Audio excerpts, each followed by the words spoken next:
पूरे 4 साल बाद रोहन नोएडा से लौटा था। नोएडा में एक ब्यूटी प्रोडक्ट्स बनाने वाली कंपनी के लिए रोहन काम करता था। रोहन अपने देश अपने घर लौटकर काफ़ी खुश था। एयरपोर्ट पर उतरे ही रोहन की नज़रें अपने परिवार वालों को खोजने लगी। जल्दी ही उसे अपने माँ बाप, भाई भाभी, बड़ी बहन और खुद की 3 साल की बच्ची भी एयरपोर्ट पे खड़े नज़र आई, लेकिन उसकी नज़रें दीपा को खोज रही थी। वो सोचने लगा, ये दीपा मुझे मिलने क्यों नहीं आई, और ऊपर से उसने हमारी छोटी सी बच्ची को भी यहाँ भेज दिया। अनुज एयरपोर्ट पर सबसे हंसी खुशी मिला। फिर उसने दीपा के बारे में पूछा तो उसकी दीदी बोल पड़ी, भाई वो घर पर ही है, तुम्हारे लिए खाना तैयार कर रही है। वह तो आज ही तुम्हारे आने की खुशी में काम करने लगी है, वरना वो कोई काम करती कहाँ है। अनुज ने अपनी बेटी को प्यार से उठा लिया, लेकिन उसकी बेटी उसे देखकर रोने लगी। लाओ मुझे दो बच्ची को, वह तुम्हें काफ़ी दिनों बाद देख रही है ना, इसलिए पहचान नहीं पा रही होगी। कहते हुए दीदी ने बच्ची को अपने पास ले लिया। सभी टैक्सी में बैठकर अपने घर की तरफ रवाना हुए। अनुज अपने परिवार से मिलकर खुश था, लेकिन ये बात दीपा उसे एयरपोर्ट पर मिलने नहीं आई उसे काफ़ी परेशान कर रही थी। वो सोचने लगा, क्या खाना बनाना इतना ज़्यादा ज़रूरी था, मुझसे मिलने से भी ज़्यादा, और वो भी तब जब मैं 4 साल बाद वापस आया हूँ। इन्हीं ख्यालों में घर तक का आधा रास्ता बीत गया। अब उसकी बच्ची उसे देखकर रो नहीं रही थी, इसलिए अनुज उसके साथ खेलने लगा। बाकी का आधा रास्ता भी ख़त्म हुआ और सब घर पहुंच गए। गाड़ी की आवाज़ सुन दीपा बालकनी में आकर खड़ी हो गई और अनुज की तरफ देखने लगी। अनुज भी जैसे ही गाड़ी से उतरा, उसने पहले दरवाजे की तरफ और बाद में बालकनी की तरफ नज़रें घुमाई, जैसे वह सुबह को ही देखना चाहता हो। अनुज से नज़रें मिलते ही दीपा के चेहरे पर मुस्कान झलक पड़ी। अनुज भी उसे देखकर हल्के से मुस्कुरा दिया। सभी घर के अंदर गए। दीपा सबके लिए पानी लेकर आई और सभी को पानी देने के बाद फिर से किचन में चली गई चाय बनाने के लिए। थोड़ी देर तक सभी परिवार वालों से बातें करने के बाद अनुज दीपा को बुलाने लगा। माँ ने उसे बीच में टोकते हुए कहा, रहने दो उसे किचन में, थोड़ा काम कर लेने दो, बाद में अपने आप आ जाएगी। तुम बैठो यहाँ मेरे पास, वैसे भी कहाँ ज़्यादा काम करती है वह। अनुज यही बात दूसरी बार दीपा के बारे में सुन रहा था। अब उसने सोचा कि मेरे परिवार वाले मुझसे झूठ थोड़ी बोलेंगे। हर दिन नहीं होता होगा उसको इतना काम, आज थोड़ा सा है, करने देते हैं, मैं बाद में उससे बात कर लूँगा। अनुज अपने परिवार वालों से बातचीत में मगन हो गया। एक के बाद एक रिश्तेदार और पड़ोसी अनुज को मिलने आते रहे और दीपा को किचन से बाहर निकलने का समय ही नहीं मिला। सभी के लिए चाय बनाना, नाश्ता बनाना, यही करते करते शाम हो गई। शाम होते ही अकेली दीपा इस बड़े से परिवार का खाना बनाने में जुट गई। 2 घंटे बाद सभी परिवार वाले खाना खाने के लिए डाइनिंग टेबल पर बैठे थे, सिवा दीपा के। अनुज चाहता था कि दीपा भी उसके साथ बैठकर खाना खाए, लेकिन फिर माँ ने कहा, अगर वह भी खाना खाने बैठ जाएगी तो सबको परोसेगा कौन। सभी के खाना खाने के बाद दीपा ने अकेले खाना खाया। रात को सोने के वक्त अनुज और दीपा अच्छे से मिल पाए। अनुज दीपा के साथ काफ़ी बातें करना चाहता था, लेकिन वह उसके चेहरे पर थकान और नींद अच्छे से देख सकता, इसलिए उसने दीपा को परेशान न करने का फैसला किया और उसे सोने दिया। दीपा सोने ही वाली थी कि उसकी छोटी बच्ची रोने लगी, तो दीपा तुरंत उठकर उसे दूध पिलाने के लिए चली गई। अनुज कब सो गया उसे पता ही नहीं चला। जब सुबह बच्ची की रोने की आवाज़ आने लगी तो अनुज उठा और दीपा को पुकारने लगा। जब दीपा पास नहीं दिखी तो उसने बच्ची को चुप कराया और फिर से सुला दिया।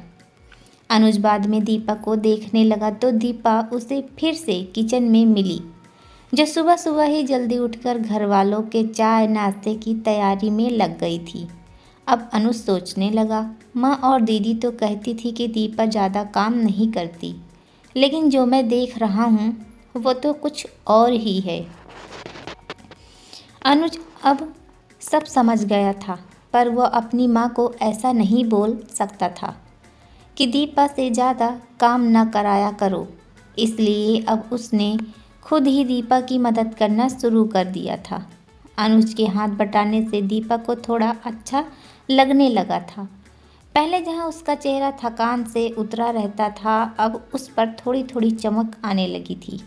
अनुज ने कुछ दिनों में ही ये महसूस कर लिया था कि दीपा अब वो दीपा नहीं रही थी जिसे अनुज शादी करके लाया था। वो तो कुछ और थी, जो तोते की तरह बोलती थी, और ये दीपा तो बिल्कुल चुप है, गुमसुम है। ऐसा लगता है जैसे किसी के दबाव में हो, किसी डर की वजह से सहमी हुई हो। अनुज दीपा को उसके काम में और ज़्यादा मदद करने लगा। अनुज का ऐसा व्यवहार अब घर वालों को खटकने लगा। घर के सभी बड़ों और उसकी दीदी ने मिल के अनुज को समझाया, तुम अपनी बीवी की मदद करते हो, उससे हमें कोई एतराज़ नहीं है, लेकिन तुम्हें भी एक हद तक ही ऐसा करना चाहिए। जब तक कोई तुम्हें ऐसा करता ना देख रहा हो तब तक सब ठीक है, लेकिन जब कोई तुम्हें बीवी की होते हुए बर्तन धोते देखे तो वो अच्छा थोड़ी ही लगता है। और सोचो, आगे चलकर दीपा को तुम्हारे हेल्प की आदत पड़ गई तो तुम्हारा अपना काम में ध्यान लगाना मुश्किल हो जाएगा। अनुज हमेशा से ही अपने परिवार वालों की बात मानता था। जिस तरह से सब ने अनुज को समझाया था, अनुज भी उनकी बातों में आ गया। अब अनुज दीपा की मदद करने से कतराता था। कभी कभार वह बच्ची के लिए दूध गर्म कर लिया करता, उससे ज़्यादा कुछ नहीं। घर वालों ने अनुज को विदेश जाने से मना कर दिया और कहा कि यहीं पर रहकर कुछ काम कर लो। अनुज ने अब घर से ही ब्यूटी प्रोडक्ट्स ऑनलाइन बेचना शुरू कर दिया। उसका परिवार भी बढ़ गया। अब उसे 2 बेटियां और 1 बेटा था। दोनों बेटियां स्कूल जाने लगी थी, लेकिन बेटा अभी भी छोटा था। जितना अनुज कमाता था उतना सबके लिए काफ़ी नहीं था। कभी सोच विचार करने के बाद अनुज ने यह फैसला किया कि वह दीपा के साथ शहर में जाकर रहेगा, जहाँ पर दीपा भी काम कर पाएगी और वह घर से ही अपने ब्यूटी प्रोडक्ट्स बेचना शुरू रखेगा। इस तरह से वे अपने पैसों की तंगी को पूरा करेंगे। परिवार वालों ने भी अनुज को इजाज़त दे दी। अनुज चाहता था कि माँ भी उसके साथ रहे, लेकिन माँ को शहर में आना मंजूर न था। माँ बड़े भाई के साथ रहने लगी। शहर में अब दीपा नौकरी करती और अनुज घर से ही ऑनलाइन अपने प्रोडक्ट बेचता। कई साल ऐसे ही बीत गए। दीपा घर का काम और बाद में बाहर का काम करके पहले से भी ज़्यादा थकी थकी रहने लगी। परिवार वालों की अनुज के दिमाग में डाली बातें अभी भी उस पर असर करती थी। वह यहाँ पर भी दीपा का हाथ न बटाया करता। दीपा तो बीमार थी, लेकिन एक बार अनुज बहुत ज़्यादा बीमार हो गया। इतना बीमार हो गया कि उसे अस्पताल में भर्ती करवाना पड़ा। अस्पताल में अनुज के पास सिर्फ दीपा थी और कोई नहीं। इतना बीमार होने के बाद भी उसके परिवार वाले सिर्फ उससे मिलकर वापस अपने घर चले गए। उसका सहारा बनने के लिए, उसकी तकलीफ़ बांटने के लिए कोई भी उसके साथ नहीं था। बिस्तर पर पड़े और शारीरिक तकलीफ़ से गुजर रहे थे। अनुज को अपनों का ऐसा व्यवहार बहुत तकलीफ़ दे रहा था। फिर वह सोचता कि उसने भी तो दीपा के साथ ज़िंदगी भर यही किया है। क्या वो दीपा का जीवन साथी सिर्फ नाम का ही है? जब साथ देने की बारी आती थी तो उसने दूसरों के बहकावे में आकर उससे किनारा कर लिया था। यहाँ तक कि दीपा के खुद अपने मुंह से कहने के बाद भी उसकी तकलीफ़ को वो नज़रअंदाज करता आया था। अनुज को अब अपना दर्द दीपक के दर्द के आगे मामूली सा लगने लगा। उसके दर्द को न बांटकर उसने बहुत बड़ा गुनाह किया हो, ऐसा उसे लगने लगा। पश्चाताप के आंसू अनुज की आंखों से बहने लगा। उसने अपनी सारी गलतियों और गुनाहों के लिए दीपा से माफ़ी मांगी।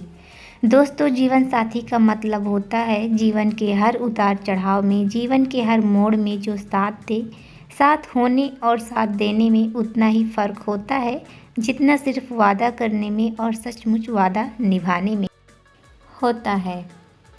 इस कहानी को पढ़कर किसी भी पति या पत्नी का अपने जीवन साथी के प्रति व्यवहार सुधर जाएगा तो हमारा छोटा सा उद्देश्य सफल हो जाएगा। पूरी कहानी पढ़ने के लिए धन्यवाद दोस्तों।